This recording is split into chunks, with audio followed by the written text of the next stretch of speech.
Bienvenidos a Escarbando y buenos días, buenas tardes. Hola. Justamente un tema muy interesante que no se ha acabado ni se va a acabar es el tema del caso de Brecha en la República Dominicana, y el pasado viernes recordamos que le fue dictada una medida de coerción a Bernardo Castellanos, el número 14 de los imputados de este caso por soborno y corrupción en el país, y justamente se le dictó garantía económica, presentación periódica y también el pago dentro de la garantía económica de 5 millones de pesos. Esto es relativo al pago que realmente debería de pagarle a la justicia dominicana. Y ayer, lunes, todavía se informó que el señor Bernardo Castellanos se encontraba detenido en la Fiscalía del Distrito Nacional debido a que no se había tramitado, no se había finalizado el trámite que se está realizando y llevando a cabo para poder dejarlo en libertad bajo estas medidas de coerción dictadas por el juez Francisco Ortega el pasado Tú sabes viernes. que esas garantías económicas pasan por un proceso, porque hay una empresa, son empresas aseguradoras, que ese es un ramo de negocio, ¿no? Que aportan el dinero en el entendido de que una vez que ese proceso termine, ese dinero será devuelto con algún tipo de ganancia. Así mismo. Y esa empresa asimismo va a vigilar y a garantizar que esa persona no salga del país, por ejemplo. Entonces, todo esto lleva un proceso. Hay que recordar que Bernardo Castellanos estaba en Panamá cuando se hizo el anuncio de que él había sido imputado. Él en todo momento dijo que iba a regresar al país, luego estuvo en Guatemala, en asuntos propios de la empresa para la cual estaba trabajando en Centroamérica. Y ya está aquí en el país. Ojalá que esto se haga lo más rápido posible para que, como los demás imputados que fueron enviados a sus casas, Bernardo Castellano pueda ir a la prisión domiciliaria y a estar con su familia, a la espera de que el caso sea llevado a los tribunales y ahí pues él y los demás imputados puedan mostrar sus respectivas defensas, y los que puedan probar que son inocentes pues Que lo hagan. que queden libres, y los que no Claro. puedan probar o que se les pruebe lo contrario, que son culpables, pues que sean castigados como manda la ley. Y que justamente ese punto que resaltaste de la garantía económica que preserva esta empresa que se encarga de este proceso es justamente algo de lo que se resaltó el pasado viernes en el tribunal cuando se conocía la medida de coerción contra Bernardo Castellanos.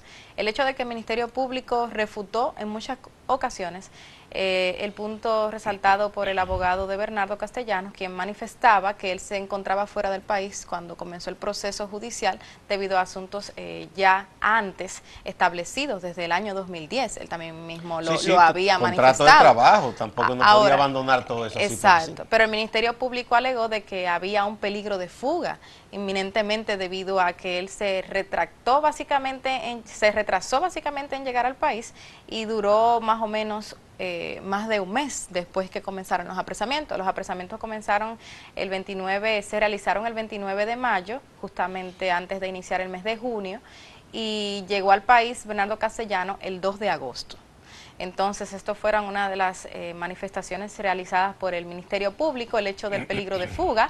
Por eso solicitaban 18 meses de prisión preventiva realmente en sus inicios, pero obviamente no podía ser la penalidad contra Bernardo Castellanos, ya que se había revisado anteriormente la de los demás imputados y se varió a fin de cuentas. Hubiese Entonces, sido un contrasentido que él le dejaran en prisión cuando otros que están imputados quizá en la misma condición que él o con hechos que se suponen más gravosos, sin embargo fueron enviados a sus casas, porque él apenas era un empleado y no fue ministro, ni fue legislador, ni tuvo en su mano la responsabilidad de aprobar algún tipo de convenio o licitación o contrato de trabajo con Odebrecht. Y algo curioso, que César Sánchez visitó a Bernardo Castellanos el viernes. César Sánchez es uno de los imputados también por el mismo caso, y en el entonces momento de la aprobación de ciertos contratos, en este caso de la presa de Palomino,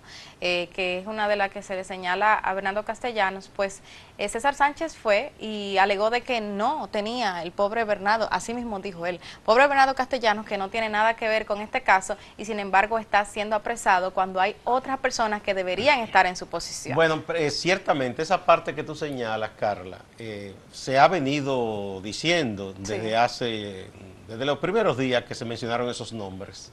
Si ahí estaban todos los que son y si están todos los que, y si no faltaban otros, ¿no? ¿Por qué? Porque primero hay que ver en el nivel de responsabilidad de cada una de estas personas, qué corresponde a cada quien. Una cosa es que usted sea un servidor público y en una entidad que haga un trabajo, usted se le encargue de ese trabajo. Y en este caso, una persona que lo que fue un técnico. Pero además hay cosas que dejan huellas y son evidentes. Si alguien se ha enriquecido en base a algún tipo de manejos turbios en el Estado, eso es evidente porque se tiene que ver cuál es su patrimonio, si cuenta con, ¿verdad?, con una vida ostentosa de lujo, y este no es el caso de Bernardo Castellano. Entonces, por eso se sorprendió mucha gente que él fuera incluido en este expediente, ¿verdad?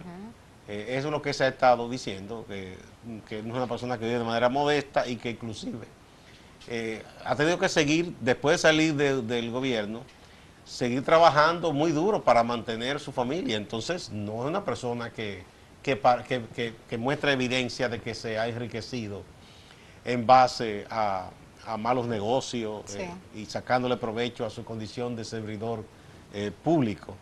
Estas son de las cosas que muchas veces hacen daño a los procesos, porque se incluyen a personas que a todas luces no son las que tienen que ver con la parte gruesa de un caso. Y expediente que ha sido clasificado como flojo, no solamente por la magistrada Miriam Germán Brito, cuando vimos el conocimiento de la variación de medida el pasado mes de julio, sino también por otras entidades y abogados que, a pesar de que manifiestan que es necesario de que la corrupción termine y la impunidad en el país, y que se den ya a cuenta de quiénes son las personas que tienen que ver con este caso de soborno, pues también han manifestado que tristemente el expediente inicial de Odebrecht sea tan flojo como para conocer una medida de coerción y solicitar prisión preventiva para ciertas personas. No manifiestan que todos, porque vemos que ya se quedaron 2 de estos 14 imputados bajo prisión preventiva en la cárcel de Najayo, que fue Rondón y Víctor Díaz Rúa.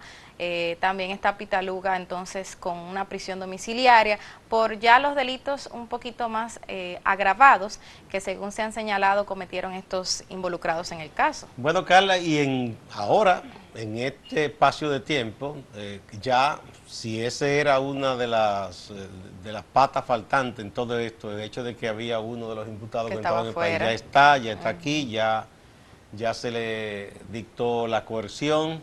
Bueno, ahora lo que corresponde al Ministerio Público se supone que debe estar metido de lleno con sus expertos, ¿no? Tratando de sustentar esa acusación. 8 meses que ya van corriendo. Y presentar como prueba mucho más que el hecho de que uno que otro ex directivo de Odebrecht diga fulano tuvo que ver o fulano era la persona con quien yo hablaba, porque siempre será la palabra de uno contra otro. Eso sí, no es una prueba sustentable en un tribunal, porque como bien yo puedo decir la verdad diciendo Carla hizo tal cosa, yo también puedo mentir para salvarme yo. Claro, entonces, y yo decir otra cosa. Exacto, entonces es la palabra de uno contra el otro, eso no prueba absolutamente nada. Bueno, el procurador manifestó que se está investigando y que en varias ocasiones ha dicho, debido a que le están infiriendo de que tenía que hablar acerca del tema de la investigación, él ha dicho de que se está investigando y que las pruebas, supuestas pruebas que tienen, no se pueden dar a conocer de inmediato ni se pueden tirar a los medios de comunicación. No, eso yo lo comprendo, eso yo lo comprendo, porque eso es un proceso, ¿no? Sí, pero uno lo que espera es que de verdad se sustenten, y además lo que ha reclamado mucha gente, como que ahí faltan nombres y personas. Realmente. Vamos a una pausa.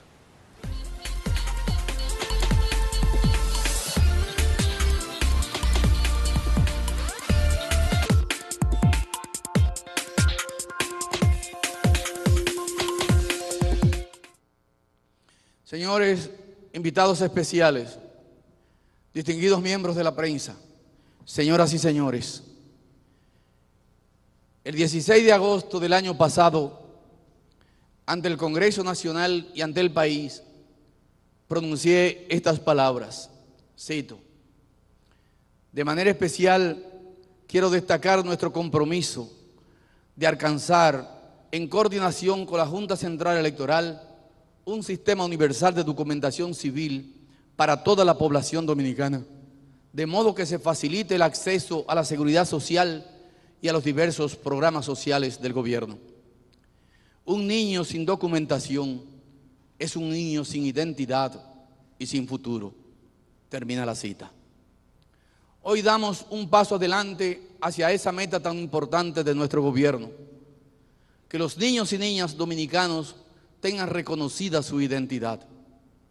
Podría parecer a simple vista que este es un acto burocrático. Ahí estaba el presidente Danilo Medina en ese acto que se celebró ayer en el Palacio Nacional con la presencia de los representantes de la Junta Central Electoral, de varios funcionarios del gobierno, incluyendo a la ministra de Salud Pública, y la representación de UNICEF y el despacho de la primera dama en la persona de la primera dama Cándida Montilla de Medina.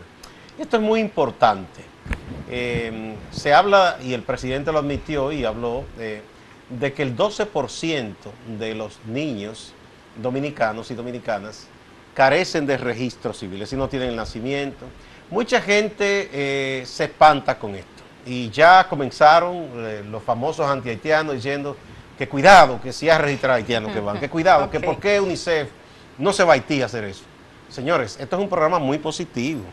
Yo no sé de dónde vienen estos señores y señoras que critican esto, porque aquí se sabe, es un hecho que hace muchísimos años se ha estado advirtiendo, muchas entidades del Estado y distintos expertos que estudian el tema de población diciendo que aquí hay un porcentaje importante, inclusive todavía adultos, que carecen de documentación. Y eso hace que muchas veces el hijo de una persona sin documento, eso le dificulta luego, ¿verdad?, a ese nacido de ese indocumentado, dominicano, no estamos hablando ni siquiera de migrante, que pueda tener su documentación, su nacimiento para proseguir en los estudios. Eso lo hemos visto muchísimas veces. Muchachos y muchachas que a la hora de entrar a la universidad se dan cuenta de que su mamá no lo registró, su papá, y tienen muchísimos problemas. Entonces, esto es un programa muy, muy positivo y nosotros en este sentido felicitamos al gobierno y le damos apoyo para que esto se lleve a cabo. Hay que dejarse de tanta tontería y ver fantasmas donde no hay. Todos inmediatamente creen que es un plan, que si es los niños haitianos. Pero además hay que decirles a esas personas que cualquier extranjero nacido en otro país también debe ser registrado, ya sea en su condición de extranjero, en el famoso libro rosado, pero no puede quedar en el anonimato porque no puede ser. Usted no puede tener una población que existe, pero no existe, así no. Claro, y que justamente recuerdo que hace un mes se estaba divulgando el hecho de que UNICEF estaba registrando niños, y hace un mes estaba también el tema de anti-haitiano, bastante amplio en la República Dominicana, y el proceso del plan de regularización que se había vencido. Entonces la gente como que tenía cierto como temor de algunos comentarios que se estaban haciendo en las redes sociales con respecto a esto, y habían informaciones de que no se sabía qué estaba haciendo UNICEF, y por ahí venía el asunto del hecho de que se estaban registrando personas diabólico, mundial, de una invasión, de que desde pequeñitos le estaban adiestrando para que hagan qué, o sea, entonces, pero es verdad lo que dices, Gustavo, de que hay personas adultas que no han podido entrar a las universidades, no han podido realizar tampoco ni siquiera su bachillerato por el hecho de que le solicitan documentación en las escuelas públicas o colegios y no lo tienen, porque sus padres simplemente tampoco lo tienen, y eso lo hemos visto de generación en generación. No hay que irse muy lejos al interior del país para eso. En barrios empobrecidos del Distrito Nacional de Santo Domingo, Pedro Obrán, Los Alcarrizos, o sea, municipios cercanos a una ciudad que se supone que está llena de cemento, llena de muchos avances terrestres, y no vemos que estos servicios básicos se den de manera eficaz, y cosas necesarias como registrar a un niño. Se ha ido avanzando en los últimos años, pero todavía queda un segmento importante que no tiene la debida documentación, y todo eso debe irse poniendo en regla. Y es lo que dijo el presidente, que lo ideal es que sea el número 0, o sea, que no exista persona nacida en República Dominicana, sea dominicana o extranjera, que esté sin debido registro. Y qué bueno que el presidente lo diga y se haga cargo por lo menos de esto, y que diga en su frente de que por lo menos va a hacer este trabajo, aunque se le resaltan muchas otras cosas que no ha hecho, pero se está encargando de algo, ¿verdad? Alguito pequeñito, pero algo. Caramba. Bueno, Bueno, otro tema de la... sí, ¿sí? también ¿De salud? importante es que ayer el Ministerio de Salud Pública, en su dependencia de asuntos de medicinas y farmacia, cerró una empresa que está registrada como distribuidora de medicamentos. ¿Y dónde está? Bueno, en Villajuana. En Villajuana. Villa Consuelo, perdón. Ah, Villa Consuelo. Sí, que es famoso Que es en esa el zona por distrito. ahí, sí, de que se sabe que durante muchos años ha habido empresas que se dedican negocio a la venta de medicina. Bueno, eso es un negocio lícito, que Sí. tiene una reglamentación estricta de parte de las autoridades de salud pública. Lo malo es cuando usted quiere pasarse de listo y con medicinas frescas, autorizadas, usted vende o medicinas adulteradas o que ya están pasadas de fecha. Y aquí ha habido gente que se ha dedicado a eso. Estuvo el caso del famoso dirigente reformista, José del Carmen Cruz. que después hubo una negociación que fue muy criticada porque ese señor quedó libre, dice que él devolvió un dinero, no sé, pero no se sabe todo el daño que hizo. Mucha gente reclamaba por eso que debió ser juzgado penalmente, porque quién sabe cuánta gente murió por ingerir una medicina ya adulterada, ya pasada de fecha, por culpa de este señor. Entonces ahora cierran este negocio, pero es un secreto a voces. Ahorita quizá está abierto, eso es lo malo. Y se sabe que en Moca, por ejemplo, hay muchísimos negocios en una calle de Moca que expenden medicinas sin la debida condición. Muchas veces dicen que hay personas que en el baúl de un vehículo andan vendiendo medicina. Los medicamentos, y esto es bueno que la gente lo sepa, deben tener ciertas condiciones de clima, por ejemplo. Usted, incluso si en su casa usted toma habitualmente una medicina, no debe ponerla en la despensa o en cualquier lugar en donde la temperatura suba mucho. Debe tenerla en la nevera, Sí. para que no se descomponga. Por algo dice consérvese en temperatura Claro, ambiente, las farmacias frío, tienen aire indicación. acondicionado, tienen cuarto frío para algunas medicinas incluso también. Y qué bueno que resaltaste lo de José del Carmen Cruz, porque es algo que hemos vivido durante muchos años en la República Dominicana, el hecho de que falsifiquen medicamentos y medicamentos que son utilizados para enfermedades graves, cardíacas, de hipertensión, Y los diabetes, diabéticos, por ejemplo, o sea, los cosas diabéticos así se pueden morir si extremas. le dan a beber una cosa que no debe ser. Cualquier cosa, y en el caso de José del Carmen Cruz, hubo todo un expediente súper grande presentado por el Ministerio Público, como muchos casos que hemos visto en la justicia dominicana, y que de repente digan que no está completamente sustentado o que no es el adecuado para dar X o Y condena, Y o X condena. Entonces la gente dice, cónchole, si están en las pruebas, si se ven las situaciones, que vamos a traer muertos de estos medicamentos falsificados, ¿cómo lo vamos a presentar? Entonces, a pesar de que esta persona estuvo detenida durante un tiempo, se le presenta de que también una condición de salud y lo sueltan. Es como que es ilógico. Bueno, Se tal enfermó vez y lo fue que sueltan. él bebió su propia medicina y se enfermó, ¿verdad? Su propia medicina. Lástima que no hicieran más efecto a la medicina. Bueno, parece que no hizo más efecto allá del hecho de que lo dejaron en libertad por una condición de salud. No me acuerdo cuál fue tampoco, porque ya una cosa tan irrelevante como Mira, esa. aquí hay un tigueraje de gente que hace muchísima diablura y desde que le dicen que va a ir preso, ya se le sube la presión. Le da el yeyo, ya le da como que sí dice o el qué. dominicano. Una vagabundería, un teatro. Vamos a una pausa, que ya me estoy...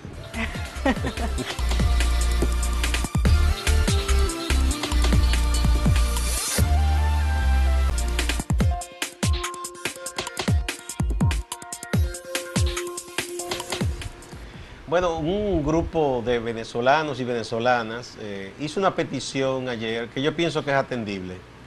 Esas personas viven aquí en República Dominicana. Hay muchos que ya han obtenido una condición de residentes regularizados, ya porque hayan abierto un negocio o porque tengan ya la residencia obtenida, pero sabemos que hay muchos, y son miles los venezolanos que están viniendo a República Dominicana, que no tienen una condición de residentes regularizada. Algunos se mantienen, como bien dijo en estos días el presidente de la Asociación de Venezolanos de República Dominicana, como una población flotante, porque van y vienen, se ganan un dinerito, compran cosas que en estos momentos hay carencia en Venezuela, se los llevan a los familiares y vuelven. Como durante muchos años hicieron dominicanos que tenían una visa de paseo, pero se iban a Puerto Rico, por ejemplo, entonces trabajaban un tiempo a Curazao y volvían con cosas que compraban para revender. Pues eso están haciendo los venezolanos, o como también hicieron muchos dominicanos en la propia Venezuela, en los 60, 70, 80. Pues ellos están pidiendo respetuosamente al gobierno dominicano que les dé ciertas facilidades para ellos regularizar su situación. Yo creo que es atendible. Aquí hubo un plan de regularización en donde la mayoría fueron descendientes o migrantes haitianos que aprovecharon ese plan para tratar de regularizar su situación. Eso está en proceso en algunos casos todavía. Yo pienso que es atendible y sobre todo, más allá de lo legal y esas cosas, yo pienso que hay una deuda histórica de solidaridad y agradecimiento del pueblo dominicano con el pueblo de Venezuela. Desde el hecho de que nuestro padre fundador Juan Pablo Duarte vivió y fue acogido en Venezuela, trabajó allá incluso, desde el hecho de que muchos gobernantes venezolanos, desde la época de Rómulo Betancourt, por ejemplo, que acogió a dominicanos que eran exiliados de la dictadura de Trujillo y colaboró con el movimiento dominicano que luchaba para derrocar a Trujillo, tanto que Trujillo en 1960 intentó matar a Betancourt. Y luego los demás presidentes, incluso que eran socialcristianos, los del llamado COPEI o los socialdemócratas, también colaboraron. Y después nadie puede negar que el presidente Hugo Chávez fue muy solidario también con República Dominicana. Pero ahora, al margen de quien gobierne, el caso es que los venezolanos pasan una situación difícil y muchos están viniendo para República Dominicana. Pues a esos hermanos y hermanas venezolanas debemos darle la mano en estos momentos. Yo creo que es atendible la petición que ellos hacen al gobierno. Y estoy de acuerdo contigo, porque a fin de cuentas están aquí y han venido muchos que están haciendo un trabajo legal. Están en medios de comunicación, están en farmacias, negocios informales, negocios formales, pero están haciendo un trabajo. Tristemente muchos profesionales de estos están realizando este tipo de trabajos que no van de la mano con su carrera, con su profesión, con lo que realizaban allá, pero están aquí y ya están establecidos. Y por lo que vemos, la situación de Venezuela cada vez está peor, a pesar de que se están hablando de ciertos esos temas. Profesionales, Carla, como todo migrante. Muchos dominicanos que emigran son profesionales y se van a España, se van a Puerto Rico y tienen en principio, si no logran insertarse en su profesión, hacer la reválida, tienen que hacer cualquier cosa. Y es lo que estamos viendo. Exacto. Que están haciendo eso ellos es aquí. lo indigna a usted cometer un delito, pero el trabajo nunca es indigno, no importa lo humilde que sea. A pesar de que ahora que señalaste ahorita el Plan Nacional de Regularización, mucha gente criticó ese hecho de que la República Dominicana invirtiera tanto dinero para regularizar a una cantidad masiva de indocumentados, en su mayoría haitianos, y que hubo muchas críticas en ese entonces, muchas críticas ahora también, porque con la ampliación del plan también hay una inversión de dinero, y puede ser que a raíz de esta petición, dependiendo del costo en que pueda salirle al gobierno o al Estado un plan nuevamente de que no es el plan que se ha ampliado, es una prórroga en la entrega de los documentos, porque hay por algún problema, alguna persona que estaba en proceso no se ha concluido, u otro no ha podido buscar el documento. Pero lo del costo, inclusive, en esto también se habla mentira, porque es verdad que tiene un costo primario. Para el Estado. Pero luego no hay que olvidar que todos y cada uno de esos que se registran tienen que pagar una serie de trámites que con eso devuelven una parte de ese costo ya. Sí. Y además es beneficioso para un país tener a toda su población extranjera o nacional registrada, porque usted no puede tener un desorden de identidad en una nación. No, y que esto hasta le da por seguridad y control. Exacto, y tanto control y seguridad también para la persona que está haciendo el trabajo aquí, porque a fin de cuentas necesita un servicio de salud, un servicio de para educación. Para que sus derechos sean validados, lógicamente. Y que a fin de cuentas lo van a recibir de alguna manera u otra debido al trabajo que están haciendo. Es decir, claro, que mejor manera de que regularizar o legalizar estas personas en el país para que puedan hacer su vida de manera normal y natural. O sea, yo creo que esto es atendible. Que se le dé la mano a esa gente, que sabemos que los pueblos pasan por distintas etapas. Hay una situación en este momento especial en Venezuela, eso podrá resolverse mañana o pasado, sea con el propio gobierno actual, con otro gobierno, como sea. Pero mientras tanto, un país que no era dado tanto a la migración, al contrario, recibía mucha migración. Pero en estos momentos ellos están buscando la manera de tratar de obtener el pan de sus familiares de la mejor forma que pueden. Hay muchos que han sido acogidos en Colombia, en Perú, en Ecuador, y otros han venido aquí a República Dominicana por el hecho de que no tienen que obtener una visa, un visado para viajar a República Dominicana. yo creo que nos corresponde por esa deuda histórica que tenemos con esa solidaridad, con ese afecto, con esa acogida que nos dieron los venezolanos, nos corresponde a nosotros hacer lo propio y tratar de ayudarlos lo más que se pueda. Hay que verse en la condición de un migrante o de un refugiado, lo difícil que es a veces si el país donde tú vas es hostil. Y hemos visto casos de nuestra propia gente. Recordemos el caso de Lucrecia Pérez en España, Sí. que fue muerta por un fanático ultranacionalista, racista. Y así ha ocurrido también con dominicanos que son maltratados. Y eso no debe ser, no se debe rechazar a nadie, porque usted en cualquier momento las cosas cambian.